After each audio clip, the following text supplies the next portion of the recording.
extra yung ibon. Para mong binayaran. Alin? Yung mga ibon, sumabay dun sa kabahay.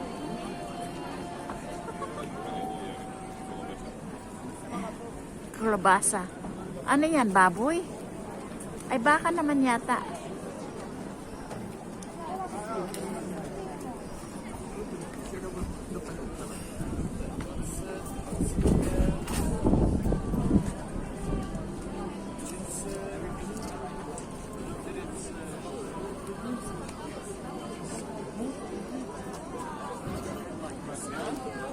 Erika, layo-layo tayo, mangangamoy tayo dito.